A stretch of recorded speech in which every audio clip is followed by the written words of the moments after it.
All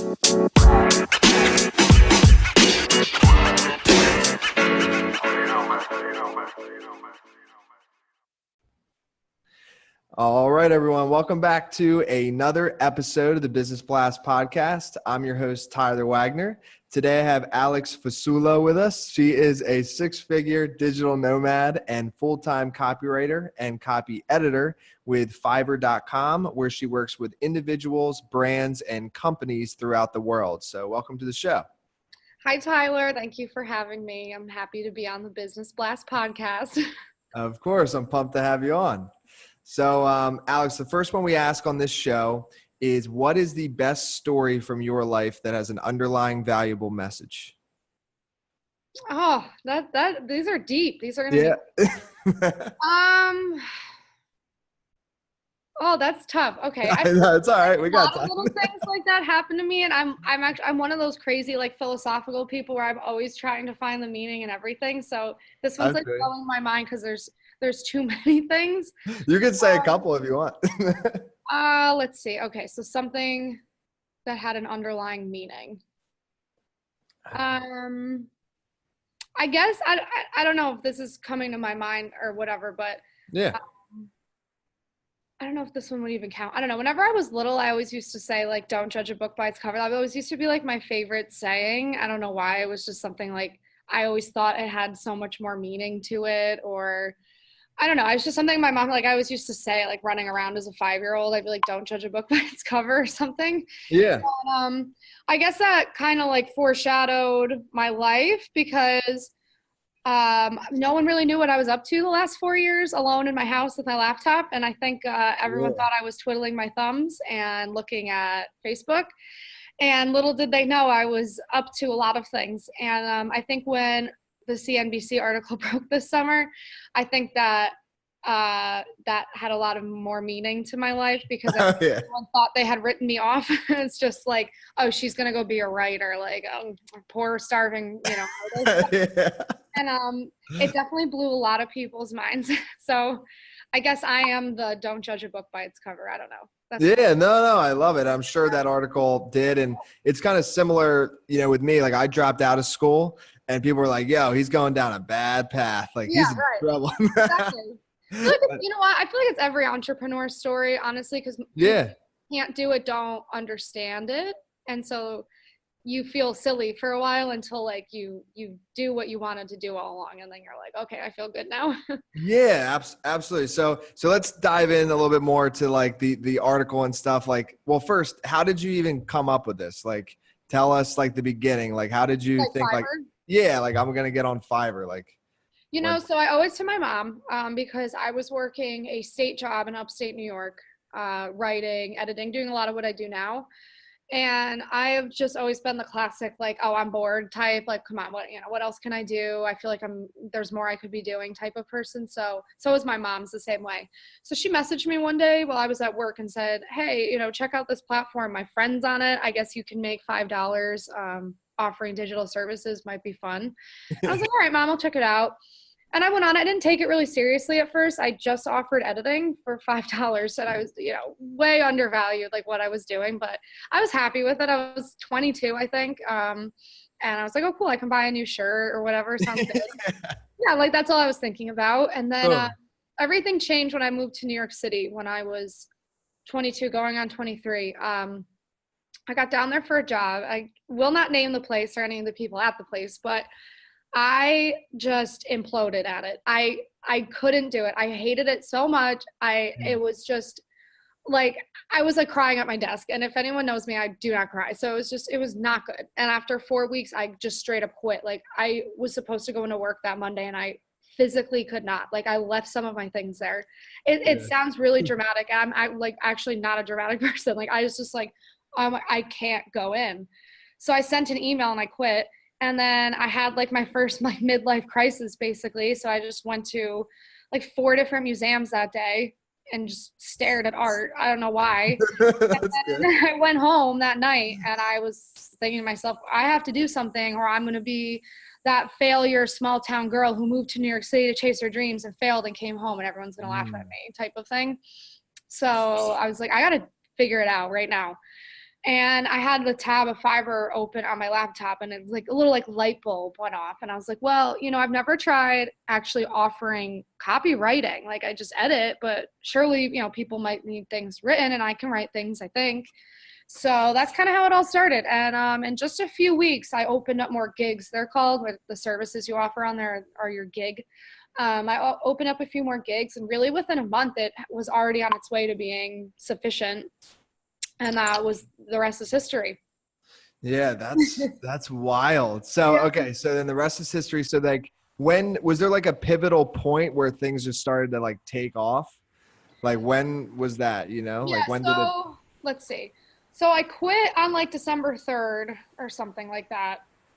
And I vaguely remember, it seems like a lifetime ago now. I vaguely remember by February, I knew I was going to be able to stay in New York City and at least cover my rent and food. So Got it. Really less than 2 months. I knew I was going to be able to I was going to be okay. Not to say I wasn't working 14 hours a day for no money. Yeah, I was going to ask like how much, yeah. Well, yeah, like this is the first time I never, like when I was growing up, I didn't say, oh, I'm going to be an entrepreneur. I've always been into politics, which we're not going to get into because I'm actually not anymore, but okay. I never saw myself as like a business owner. That wasn't my like identity when I was 8. I thought I was like, oh, I'm going to be the president. Like that's what I told everyone.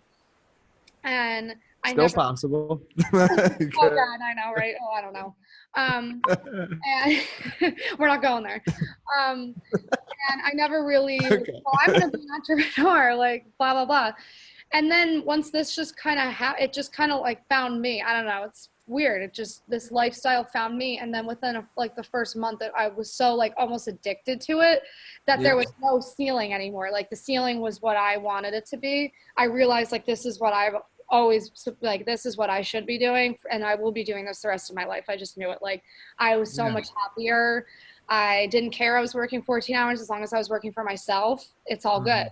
But when I work for other people, I'm not that great of an employee. I have, I talk back and that type of thing. But the more I've read about it, I'm just like a classic, like solo entrepreneur type. So yeah. I can relate. Well, and you don't show up on Mondays, and that's not good for a place. I know. I like don't quit things. I like was just like holding my face like this, writing that email. I was like, So, okay, so somebody like, I think there, times are shifting, right? I think more and more people are realizing that like maybe being an employee is not like safer than starting your own consulting business or something. So like, what's your best piece of advice for somebody that wants to get started on Fiverr now? Like, is it a lot harder than it used to be 4 years ago? Yeah, and I'll have to be honest, like Instagram and every other thing, it definitely, I'm sure the barrier to entry is harder now than I started 4 years ago now. So for sure, it's more saturated. I can't say that like the fairy tale, I don't know if it's still there, it probably still is, but I would say it is definitely still possible though. And like I've written an ebook now and I've had a bunch of people tell me that they are starting to gain traction. So I've heard from people it is possible, but I guess my best piece of advice would be patient with it because it's a review based platform. So you will not, it doesn't make sense. Like you won't get 20 people to try a brand new gig out and just cross their fingers with no reviews on it that night. Like you are going to have to be patient and wait you will encounter those people who do start taking chances on you. But I always say, like, keep in mind, I was amassing reviews very slowly for a full year before I launched on it type of thing. So got it. I tell people, like if you just quit your job and you have no money and you think you're going to get evicted, it is not going to save you in a month or two. Like you have to put time into it, but it will pay off if you do that. Okay.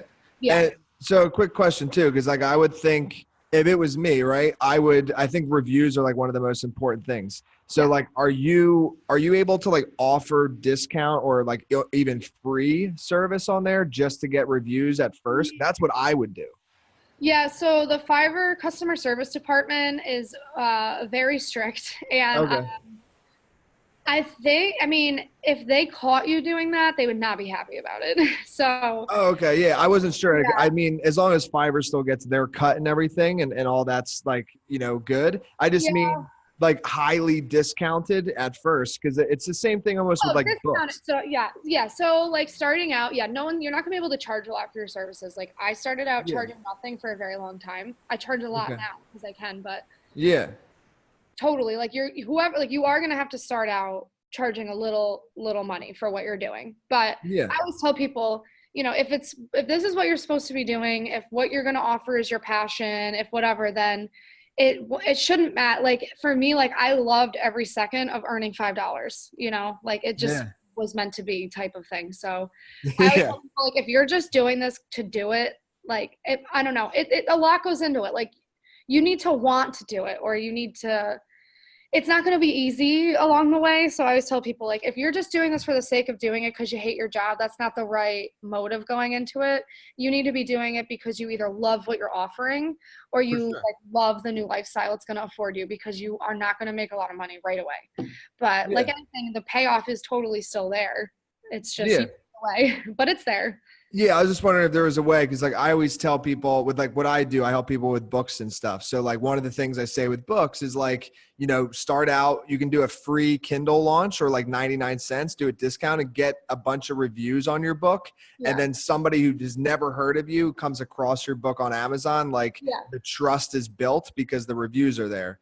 Totally. Right. And same thing with like your website. Like if you're going to offer a service, doesn't have to be through a platform. Just do it for free or discounted at first. Get testimonials, and then it's a lot easier to sell your stuff. So Yeah. I didn't know if Fiverr had something where you could like do that. I actually have people approach me a lot on Fiverr and offer to pay me to write a review on their Amazon product listing, and Fiverr shuts their account down like immediately. I don't know. It's just, the Fiverr. Oh yeah. You can't do that. Oh, okay. Yeah. Yeah, no, but I mean, discounted for sure. Like, yeah, no, I offer discounted rates for a while to get people to stack Gotcha. up. Reviews are gold on there basically. So yeah. So if you're able to share, like how many reviews do you like have? Like what's a lot of reviews? I think I have 4,000 at this point. Woo, but that's a lot. That's not comparable to someone who would be building apps or websites, because I turn around 10 pieces of content in a day. It's just a quick volume what I do. But if you're a website designer, it might take you 3 weeks to do one website.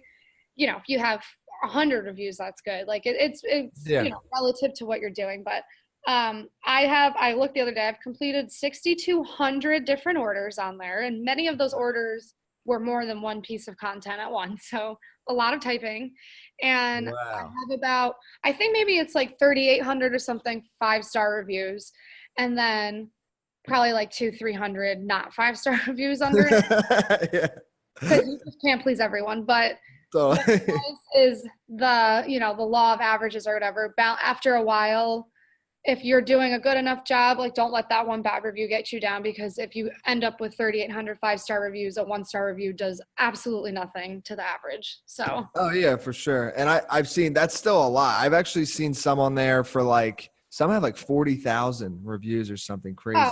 Probably the people who do all small gig stuff.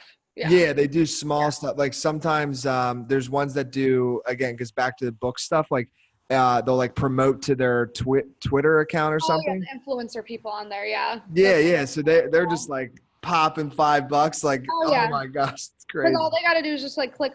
Yeah. Yeah, it's nuts. It's so it's bad. nuts. Yeah. $5 adds up after a while when you do that. It does. And like that was, and that was my mentality going into it. And people had, something to say about it at first. Fiverr gets a rep sometimes for being like the bargain freelancing platform. And that's why they released Fiverr Pro, which I'm on now, which is the better quality writing or whatever they say. It's just it's their hand vetted talent, like they had to approve it.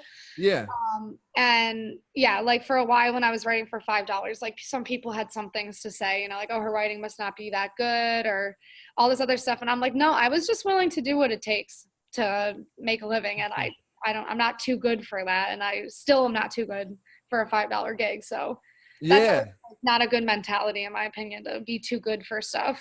I love that. I agree with you. And I mean, that's how I think Fiverr kind of did start. The whole reason was $5. Like that's so, but I have seen that. So can you explain a little bit deeper, unless, I mean, you kind of explained it really well, but the Fiverr Pro, so there's now layers to Fiverr. So yeah. So, And I understand some people say when they first get on it, it's a confusing website now because there is a lot happening on it. So I totally get that. But so Fiverr Pro is the top 1% of people on the platform, according to Fiverr. So their team had to review you and approve you and that type of thing. So that tells buyers that you are the top 1% of what Fiverr has to offer, which is why you can charge a lot of money. So I no longer charge just $5 for my services because I have that nice little badge on my gigs, which tells people basically, I don't need to prove myself to you for 4 days to tell you how good my writing's going to be or whatever. You should just, you can see I'm the top 1% or that type of thing. And Fiverr allows people to apply all the time. They reached out to me when they launched it because I was in New York City and they wanted me to be in the commercial. So they contacted me about it because people always ask me this. So I never applied for it, but they have that. It's very easy to find. Like you just apply to Fiverr Pro and it's an application and they review it all the time for people who think that they want to grab that or whatever. It's available. Yeah. Okay. So, and then just to clarify too, what are all the different gigs you offer? So we know like what it really takes. So you did 6,200 jobs, I think you said, and you do copy editing and copy writing. Yep, those are the two things I offer. So I just have one editing gig, and it has different layers to it because otherwise the editing gets confusing for what, book edit, whatever. And then so most of my everything comes through the actual original writing. So my most popular gig is I will write a blog for you, it's called. And that's my most popular one because everyone knows that the blogs are important now. So I have stuff come through that every single day. Then I also write website content, product descriptions, Amazon product descriptions, crowdfunding campaigns, press releases, and I think that's all of it. Okay, no, I make new gigs a lot and I test them out, and if they don't really work or if I don't really like doing it, I'll close them. So like I did an email copy one and I discovered I hate writing them. I just hate it. I don't know. I just can't. So I closed it. No, it makes sense. And I could see the blogs one probably being very popular. Popular, and that's like the easiest form of writing for me. Because I'm not a technical writer, but I'm also not I'm not going to write, very lofty language or any of that. I'm a very like business succinct, like let's get the message out type of writer, which just translates to blogs well for people. So yeah. Awesome. All right. Well, I think I'm very clear now on how this all happened. So thank you. So my next one for you, if you could give your younger self one piece of advice, what would that be? Oh, I would give a lot of advice, I think. I guess I could probably wish I could tell my younger self, like my 16-year-old self, that I was destined to be an entrepreneur and a boss or every other thing, because I think I would have gotten way more of a jump start on it, even though you would argue like getting started at 22 is still young, but I am a very like time is money person. And I guess actually that would be the other piece of advice is I tell myself to be more patient, which I still need to listen to. So sometimes I get myself in trouble because I am impatient. I will not lie about it. So I belong in New York City, basically. Yeah. No, things move quick there. So I feel you. So then kind of going down a little bit of a different path here. In your opinion, what is the key to happiness? Oh my gosh, this is like what I am when I'm at a bar every Friday night. My poor friends have to listen to me after I have a glass of wine. Like this is the stuff I talk about. Oh, really? Literally.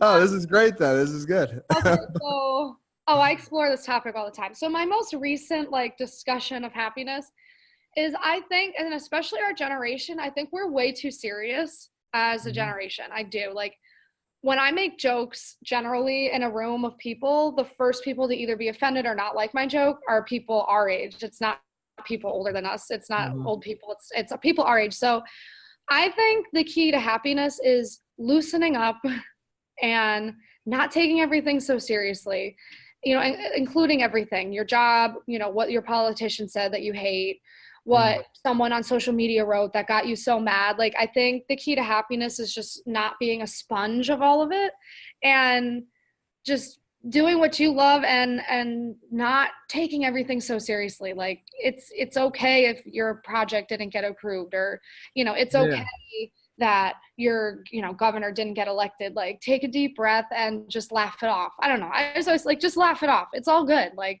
yeah, I agree. it's so serious, and I don't know. I just see so many people, so many of my friends, everything is so serious. And it's like, whenever I'm around people that just have more fun, like it's okay. Like, don't get mad on Facebook. Don't engage in the Facebook argument. You're going to lose 2 hours of your life and you're going to hate the person when you're done. Just step away and go play a video game or something. Just be less serious. I don't know. That's my latest. There's like so many things that go into it, but that's the latest. So. Okay, no, I'm with. So wait, have you ever heard of this guy, Alan Watts? Have you ever heard of him? No. Okay. Okay, that's fine. So after the interview, I'm going to send you some stuff on him because I think you'll like him. Okay. So normally I don't ask this question, but now you've intrigued me and that you're open to these things.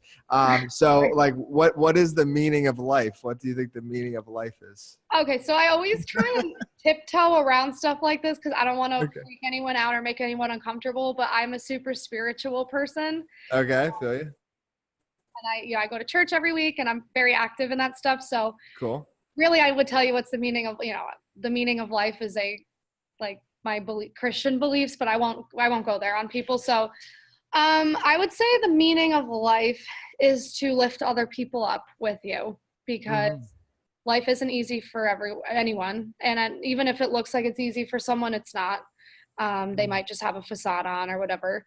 And I guess, I don't know, I think the meaning of life is like, while we're here sharing this earth with other life forms, I'm trying to make it like Christian, sharing the earth with other humans. It could be whatever you want to be. Like, we're sharing the same resources and energy pools as everyone around us. So I think the meaning of life is I don't know, lifting everyone else up with you. And totally. Obviously, like, leaving a good legacy. Yeah, sure. Like, you'll have a good legacy if you do that, but I think it's about more than just yourself. I think it's about, I don't know, making the world a better place for other people, and the way you know how to do that. Yeah. And I think we're all connected, right? So, next one is, what is the best book that you've read, and what's the number one thing you learned from it? Let's see. I've been reading a lot of faith books this year, so I'm trying to think of another one. No, you can mention one of those. I read are like not good to mention in this. All right. I think it's fine. I accept all beliefs. It's fine with me. You know what? Okay, so I'll just preface this. So this was long before Donald Trump was elected president and every other thing. My mom used to read us his books when we were growing up, like, because my mom's an entrepreneur, so she would literally read us about his business books when I was like 8. So it's this is good stuff right here. It's no wonder I am the way I am. When I look back on it, it's kind of funny. But so let's see, a few years ago, before the president, like before all of this, when he was just still a businessman, I read pretty much all of his books, and their titles start to blend together in my head, like How to Get Rich Quick, The Art of the Deal, like all of them, or Get Rich Quick, or what was the other one, like How to.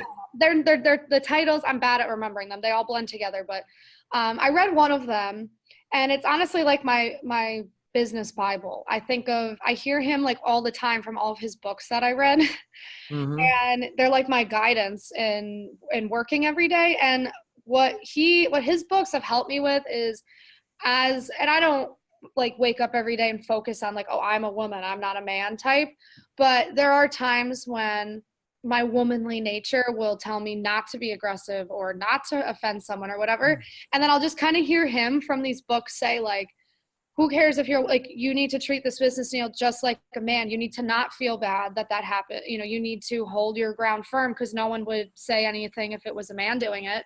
And that's like, I hear that all the time from his books. Like, if you're a woman, like, yeah, you're starting to feel emotional or sensitive about something because you can't help it. But like, you're all like, who cares if you're a man or a woman? Like, just be your own business entity and be firm, and who cares, Can I swear on this? Wait.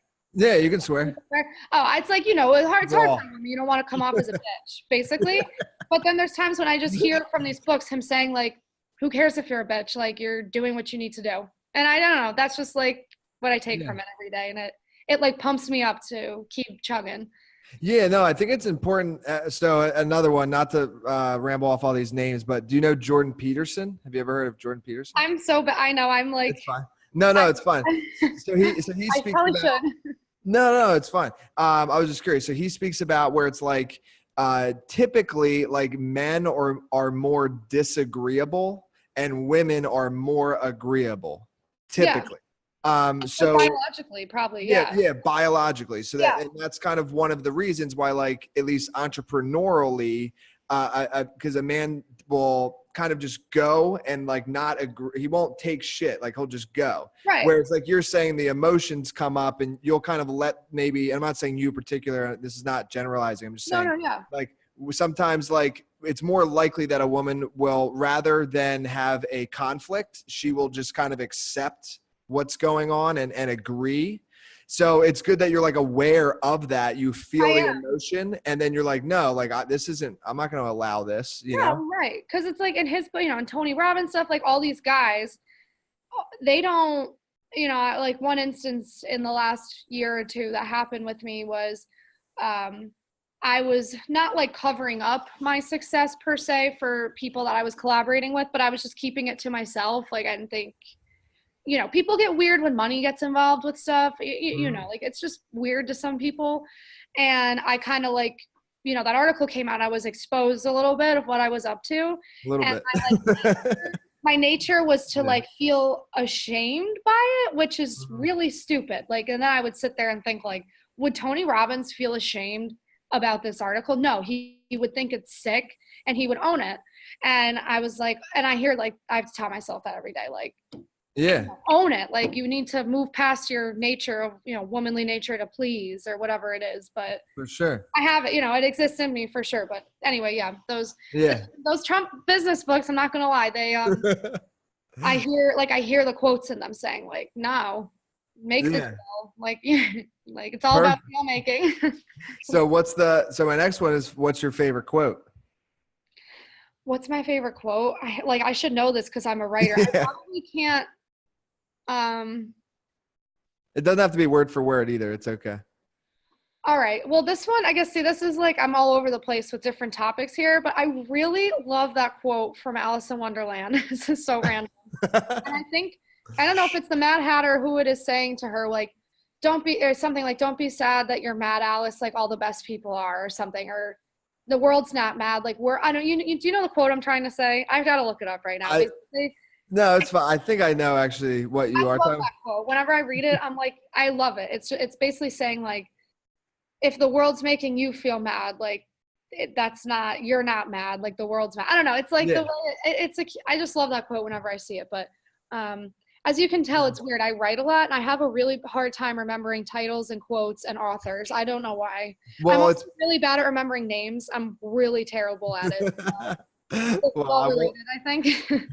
I won't test you here. It's Tyler though, just in I case. know. I remember. I know. I at least if I'm gonna do shows, I I'm have to. kidding. I say your name out Uh, loud. I'm not kidding. yeah. Before I go on, because so I have No, to say but it out loud. you know why it might be though, is because you're writing like so many different things with so many different people every day. Maybe. Like you've literally encountered more than 6,200 Yeah. different. So I Yeah. mean, I It's like I'm would. like fried. When people Yeah. are like, "Oh, name your favorite book," it's like I can see my favorite book, but I actually cannot remember the author, and that's just silly because here I am wanting to be one. So I got Yeah. that. I think. Got it. Yeah. Well, listen, yeah, thank you so much for coming on. I think this is going to help a lot of people, especially if they're, starting out and stuff and they want to use Fiverr. So like, I think a couple different things. One, where can people connect with you online? And then two, if somebody's looking for your services and stuff, what's your Fiverr name? Is that what Okay. it's called? Yeah, so my Fiverr name is funny. And then here's another piece of advice. Make Yeah. your Fiverr name something professional because they don't let you change it. So I Oh, wow. Didn't my know that. livelihood. So you can find me at fiverr.com/Fasualdo is my username, which is spelled Yeah. like my last name, FASWALDO, like where's Waldo? Um, and if Very it's not professional. for professional reasons, yeah, I love Instagram. I love taking photos in my spare time, and you can find me on there for fun stuff. And I offer up like tips of advice. Like I posted yesterday about how I wasn't taking posture seriously as a freelancer. Now my back's all messed up, and you can find all that good stuff on my Instagram. And that's just my full name, which is long and annoying. So it's at Alexandra Fasulo, which is spelled Fasulo. It's a weird name, yeah. I know. That's great. Just say it while you're cooking pasta. It'll sound better. Perfect. Thank you again for coming on. I appreciate it. Thank you, Tyler. This is great. Thank you. The podcast you just heard was made using Anchor. Ever thought about making your own podcast? Anchor makes it really easy for anyone to get started. It's a one-stop shop for recording, hosting, and distributing podcasts. Best of all, it's 100% free. Sign up now at anchor.fm/new. That's anchor.fm/new to get started.